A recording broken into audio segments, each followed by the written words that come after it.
아멘. 아프리카 바벤바 부족에게는 범죄가 없다고 합니다. 범죄가 없을 수밖에 없는 관련한 한 가지 특별한 전통이 있다고 하는데요. 이 바벤바 부족 내에서는 누군가가 공동체에 해를 끼치게 되면 해를 끼치면 보통 공동체의 규율이 있고 그 규율을 따라서 처벌을 받게 되는 것이 일반적인 관례고 일반적인 또 우리 상식이라고 할 수 있어요. 지은 그 해를 끼친 죄에 대한 응당한 또 처벌과 대가를 받는 것이 일반적인 공동체의 룰이고 또 제도인 것을 우리가 볼 수 있게 되는데, 이 바벤바 부족에게는 누군가 공동체에 해를 끼치는 잘못을 하게 되면 그들은 다른 사회처럼 잘못한 이 사람을 벌하지 않는다고 합니다. 벌하지 않는 대신에 어떤 특별한 행동을 하게 되는가 하면 오히려 여러 사람이 그를 가운데 이렇게 앉혀놓고 쭉 둥그렇게 공동체 가운데에 그 공동체를 끼친 사람을 앉혀놓고 평소에 그가 했던 좋은 일들, 잘했던 일들, 이런 것들을 찾아서 칭찬하고 격려하고 또 감사한다고 해요. 아프리카 부족 바벤바 부족에 관한 아름다운 모습입니다. 이 예화를 읽으면서 교회가 이런 모습이면 얼마나 좋을까, 이런 생각을 가져보게 돼요. 한 사람이 공동체 내에 한 사람이 어떤 연약함으로 인해서 잘못을 했을 때 공동체 전체가 그 사람을 정죄하는 것이 아니라 처벌하는 것이 아니라 어떤 룰을 따라서 심판하는 것이 아니라 평소에 그 사람이 삶을 살아오면서 잘했던 것들을 관찰했다가 그 사람이 평소에 잘했던 것을 계속해서 칭찬하고 격려하고 축복한다 그러면 과연 그 사람의 10년 가운데는 어떤 일들이 일어나게 될까라는 생각이 들고 그 공동체는 어떻게 될까라는 생각을 해보게 되는 것이죠. 오히려 처벌보다는 이런 격려와 칭찬과 축복이 그 사람의 인생을 새롭게 하는 일에 더 효과적이고 더 놀라운 일이 아니겠는가. 물론 바벤바 부족에 관한 이야기지만 현대 사회, 현대 공동체에 참 경종을 울리는 참 아름답고 멋진 모습이지 않겠나, 이런 생각을 가져보게 됩니다. 오늘날 교회의 모습이 이와 같으면 얼마나 좋을까를 다시 한번 생각해 보게 되는 예화가 아닌가 싶습니다. 사도 바울 오늘 말씀을 통해서 성령님이 어떤 분인지에 대해서 우리에게 정언해 주고 있는데, 성경을 보면 성령님은 이런 분이다, 이런 분이다, 이런 분이다, 또 다양하게 또 소개되어지고 있는 것을 보게 됩니다. 그런데 오늘 말씀에서 바울이 정언하고 있는 성령님은 어떤 분으로 소개하고 있습니까? 오늘 한 구절 딱 읽었는데 이 한 구절 속에서 성령님이 어떤 분인지를 우리가 알 수가 있어요. 성령님은 어떤 분으로 소개하고 있습니까? 성령님은 우리의 연약함을 도우시는 분이시다. 아멘. 성령님이 어떤 분이시라고요? 우리의 연약함이 무엇인지를 아시고 우리가 약한 것이 무엇인지를 아시고 도와주시는 분, 그분이 바로 성령님이시다라고 하는 것입니다. 여기서 연약함의 원어적인 의미는 힘이 없는, 약한, 무능력한, 이런 의미를 가지고 있습니다. 그러고 보면 우리는 날마다 우리의 연약함이 무엇인지, 부족한 것이 무엇인지, 무능함이 무엇인지, 한계가 무엇인지를 감찰하시면서 우리의 그 연약함을 누구보다도 잘 아시는 이 성령님의 도우심으로 말미암아 하나님의 은혜 가운데 살아가고 있음을 알 수 있다라고 하는 거예요. 우리가 하루하루 그냥 특별한 이 사건이나 일 없이 평안하게 하루하루 삶을 살아가게 되는 것에는 누구의 역사가 있다는 거예요. 그 배후에 우리의 약함을 도우시는 성령님의 역사가 분명히 있다라고 하는 것이에요.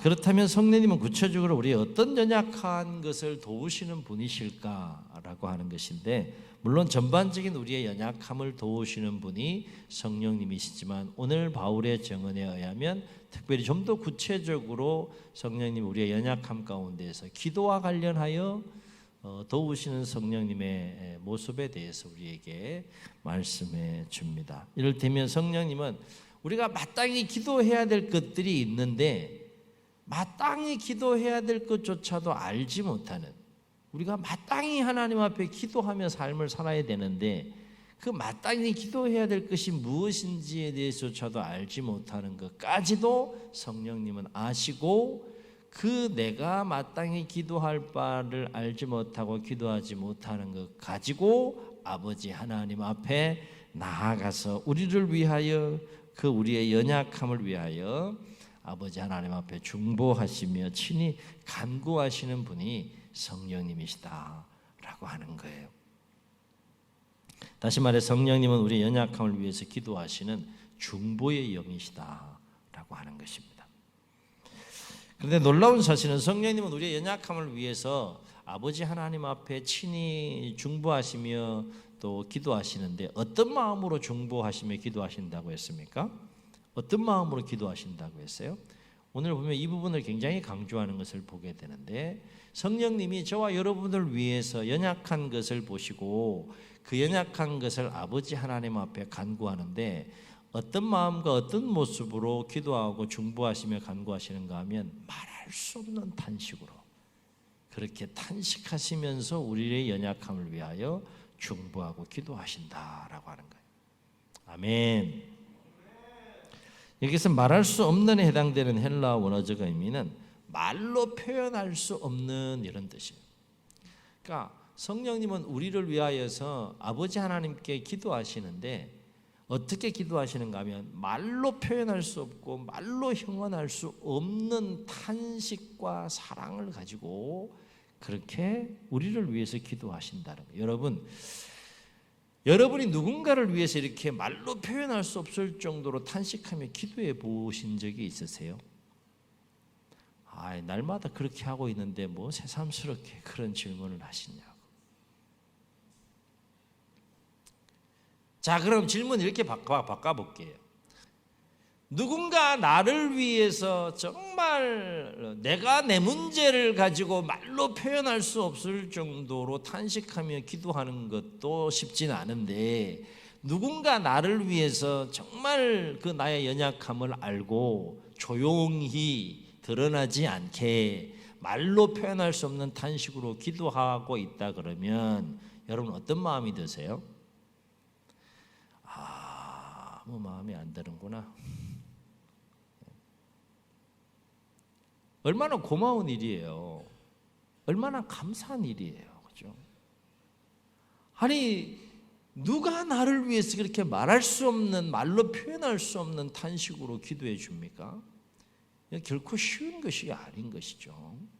그럼 왜 성령님은 우리의 연약함을 위해서 그토록 말로 표현할 수 없는 탄식으로 그렇게 중보하며 기도하시는 것일까?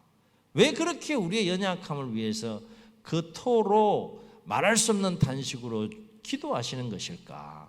뭐 여러 가지 이유를 생각해 볼 수 있겠지만 가장 본질적인 이유는 그만큼 우리를 어떻게 하신다는 거예요? 사랑하신다는 거예요. 사랑. 이 말은 진정한 사랑이 없이는 결코 말로 표현할 수 없을 만큼 탄식하며 중보하며 기도할 수 없다라고 하는 거예요. 오늘 말씀을 묵상하면서 제가 좀 새삼스럽게 주목하는 것은 뭔가 하면, 이거 뭐 모르는 말씀 아니잖아요. 근데 이 부분이 특별하게 좀 다가오더라고요. 그렇구나. 너무 잘 아는 말씀인데 특별하게 성령님의 기도하시는 이 모습 가운데에 제 마음속에 특별하게 좀 그 감동이 됐던 부분이 뭔가 하면, 성령님은 우리의 연약함을 보세요. 뭐가 부족한지, 뭐가 연약한지, 뭐가 무능한지, 어떤 한계가 있는지. 자, 연약함을 딱 보시고 어떻게 하신다고 그러셨어요? 우리 연약함을 딱 보시고 우리 약한 것을 딱 보시고 성령님이 하시는 일이 뭐라 그랬어요? 책망하거나 외면하거나 정죄하거나 그렇게 하지 않으신다는 거예요. 비방하거나 조롱하거나 성령님 그렇게 하시는 분이 아니시다는 거예요. 이게 별로 새롭지가 않으신 거구나. 오히려 나의 약함을 누구보다도 잘 아는 성령님은 얼마든지 나에 대하여 그렇게 할 수 있는, 반응할 수 있는 분이신데 오히려 외면하거나 책망하거나 또 그 다음에 정죄하거나 비방하거나 그렇게 하지 않고 어떻게 하신다고 그랬어요? 그 약함을 끌어안고 말할 수 없는 탄식을 가지고 아버지 하나님 앞에 나아가서 중보하며 기도하신다는 거예요. 저는 이런 성령님의 모습을 보면서 교회가 연약한 자들의 모습을 이렇게 볼 때 회복해야 될 모습이 무엇인지를 좀 생각해 보게 되었어요. 공동체 안에 우리 연약한 모습들을 많이 보잖아요. 그죠? 우리 교회는 한 분도 없으셔야 되겠지만은 신앙생활 하다 보면 딱 약점이 딱 보여요. 허점이 딱 보입니다. 부족한 점이 딱 보여요. 허물이 딱 보입니다. 그러면 기본적으로 사람이 거의 습관처럼 관성처럼 하게 되는 일이 뭐예요? 막 칭찬합니까? 네? 막 축복합니까? 할렐루야. 막 격려합니까? 바벤바 부족처럼 막 그렇게 막 그 사람을 이렇게 세워줍니까? 무엇에 익숙해요, 우리는? 앞에서도 이야기하고 뒤에서도 이야기하고. 이거 전문용어로 뭐라 그래요? 성경에 나와요, 이게. 앞에서 이야기하는 걸 뭐라 그래요? 대놓고 앞에서 이야기하는 거를 앞담화라 그래요. 앞담화. 뒤에서 막 얘기하는 걸 뭐라 그래요? 뭐라 그래요? 발음 잘하셔야 돼. 뒤에서 하는 담화. 알아서 들으세요. 이게 익숙하잖아, 우리는. 연약한 걸 딱 봤어요. 그러면 막 축복해주고 격려해주고 막 세워주고. 이게 교회의 모습이어야 하는데 연약한 것을 딱 보면 거의 관성적으로 습관적으로 우리가 쉽게 하게 되는 행동이 상처를 주고받는 일들이 너무 많이 익숙해져 있지 않아요. 그죠? 그러니까 오늘 이 성령님의 모습이 너무 귀한 거예요. 저는 이 성령님의 모습이 너무 귀하고 너무 아름답고 공동체 안에서 우리가 연약한 자들 또 연약한 모습들을 보았을 때 우리가 해야 될 모습, 우리가 회복돼야 될 모습이 바로 이 성령님의 모습이 아닌가, 이런 생각을 제가 가지면서 오늘 말씀을 준비하게 되었습니다. 가만히 생각해보면 우리 자신들은 물론이거니와 누구에게나 다 연약한 것이 있어요. 그죠? 약한 것들이 분명히 있단 말이에요. 때로는 그 연약한 것들이 드러날 수도 있고요, 때로는 드러나지 않을 수도 있어요. 만약에 우리 교회 안에서 서로를 바라볼 때 누군가 연약한 모습을 발견하게 됐다면 우리는 어떻게 해야 되겠느냐 하는 거예요. 여러분, 어떻게 해야 됩니까? 어떻게 해야 돼요? 어떻게 해야 됩니까? 외면해야 할까요? 책망해야 될까요? 앞에서 이야기하고 막 뒤에서 이야기하고 막 그래야 될까요? 정죄하고 막 비방해야 될까요? 막 조롱해야 할까요? 교회 밖에서는 그럴 수 있어요. 사실 그게 또 재미있거든. 재미없기를 주의 이름으로 축원합니다. 근데 이게 정말 재미있어요. 진짜 재미있어요. 정말 너무너무 재미있는데 재미있다고 다 해야 될 것은 아닌 거지. 오늘 말씀과 맥락은 조금 다르지만 예수님은 관련하여서 마태복음 7장 3절 5절에서 이런 말씀하셨어요. 화면을 좀 보십니다. 우리 함께 읽습니다. 시작. 어찌하여 형제의 눈 속에 있는 티는 보고 내 눈 속에 있는 들보는 깨닫지 못하느냐. 보라, 내 눈 속에 들보가 있는데 어찌하여 형제에게 말하기를 나로 내 눈 속에 있는 티를 빼게 하라 하겠느냐. 외식하는 자여, 먼저 내 눈 속에서 들보를 빼어라. 그 후에야 밝히 보고 형제의 눈 속에서 티를 빼리라. 성령님도 말할 수 없는 탄식으로 우리를 위하여서 중보하고 기도하시는 영이시지만 부활승천하셔서 아버지 보좌 우편에서 계신 예수님도 우리를 위하여 중보하고 기도하시는 분이라고 성경은 소개하고 있어요. 같은 마음인 거죠. 내 눈에 있는 들보는 보지 못하고 상대방에 있는 티가 들보처럼 보이게 되면 공동체가 어떻게 되겠느냐 하는 거예요. 바벤바 부족이 범죄가 없는 부족으로 아름답게 공동체 생활을 할 수 있는 이유가 어디에 있었는지 우리가 한번 마음에 다시 새겨볼 필요가 있다라고 하는 거죠. 사랑하는 성도 여러분, 오늘 우리가 서로 연약함에 대해서 가져야 될 마음은 뭘까 하는 거예요. 오늘 우리의 연약함을 도우시기 위해 말할 수 없는 탄식과 사랑으로 중보하시는 이 성령님의 마음이 우리 가운데 충만하게 회복되어야 되지 않겠느냐 하는 겁니다. 그리고 우리 또한 서로의 연약함을 보았을 때 성령님처럼 조용히 말할 수 없는 탄식으로 중보하며 기도하는 모습이 우리의 모습이어야 되지 않을까라는 것을 말씀을 통해 다시 한번 깨닫게 됩니다. 오늘 성령님의 이러한 모습이 우리 모두에게 좀 큰 도전이 되었으면 좋겠습니다. 아멘. 아멘.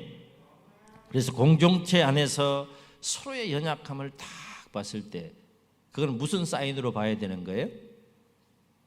지금부터 이제 앞에서 이야기하고 지금부터 뒤에서 이야기할 좋은 거리가 생겼다. 이게 아니라 어떻게 해야 된다는 거예요? 연약함을 딱 봤어요. 그러면 뭐 하라는 사인이라는 거예요? 기도해야 되겠구나. 그 사람을 위해서 기도해야 되겠구나. 사람을 미워하는 것이 아니라 그 사람 속에 역사하는 어둠의 영을 위해서 우리가 기도해야 되는 거죠. 사람은 사랑의 대상이지 대적의 대상이 결코 아닌 것이죠.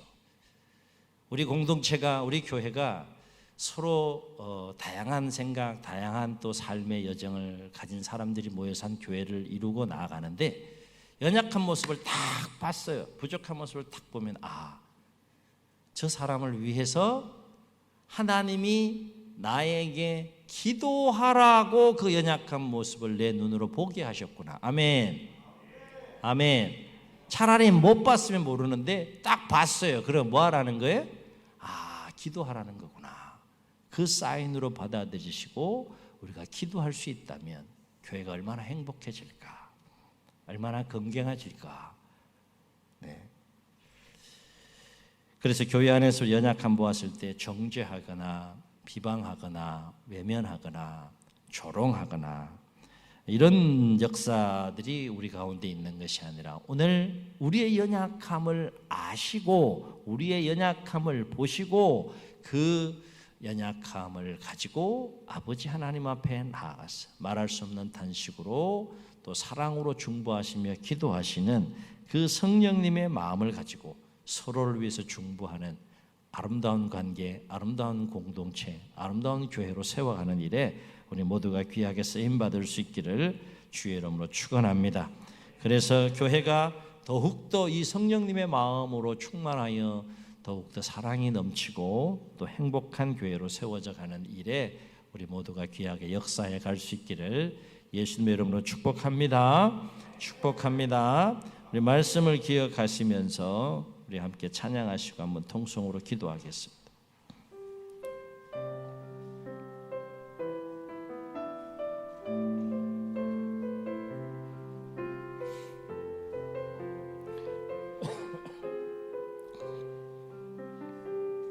아버지 당신의 마음이 있는 곳에 나의 마음이 있기를 원해요. 아버지, 당신의 눈물이 고인 곳에 나의 눈물이 고이길 원해요. 아멘.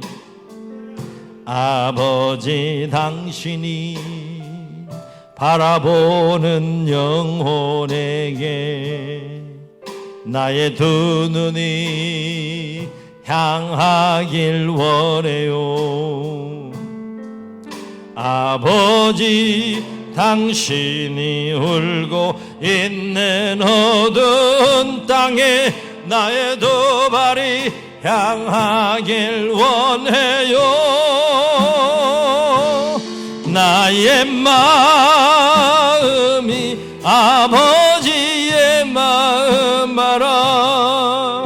내 모든 뜻 아버지의 뜻이 될 수 있기를 나의 온 몸이 아버지의 마음 알아. 내 모든 삶 당신의 삶 되기를 나의 마음이 아버지의 마음 알아. 내 모든 뜻 아버지의 뜻이 될 수 있기를 나의 온 몸이 아버지의 마음 알아. 내 모든 삶 당신의 삶 되기를. 주님, 눈을 감으시고 우리 말씀을 기억하시면서 한번 통성으로 기도하십니다. 우리 모두 연약한 자들 아닙니까? 때로는 강한 척도 하지만 때로는 연약하지 않은 척도 하지만 실상 우리 내면을 깊이 들여다보면 너무나 연약한 것들이 많지 않습니까? 너무나 부족한 것들이 많지 않습니까? 실상은 내 안에 들보가 있는데 상대방의 티를 들보로 보며 서로 상처 주고받는 이런 일들이 우리 안에도 있지는 않습니까? 성령님 우리의 연약함을 보시고 도우시는 분이시라 했습니다. 특별히 말할 수 없는 탄식으로, 말로 형언할 수 없는 탄식으로, 말로 형언할 수 없는 사랑으로 우리의 연약함을 끌어안고 아버지 하나님 앞에 친히 간구하시는 분이 성령님이라 했습니다. 오늘 교회가 회복되고 교회가 품어야 될 마음이 이 마음 아니겠습니까? 성령님의 그 마음을 우리에게 부어주셔서 중보의 영을 부어주셔서 서로의 약함을 위해서 우리도 성령님과 같은 마음을 가지고 서로 중보할 수 있는 아름다운 역사가 있게 해달라고 우리 주님 세 번 부르시고 함께 통성으로 기도합니다. 주여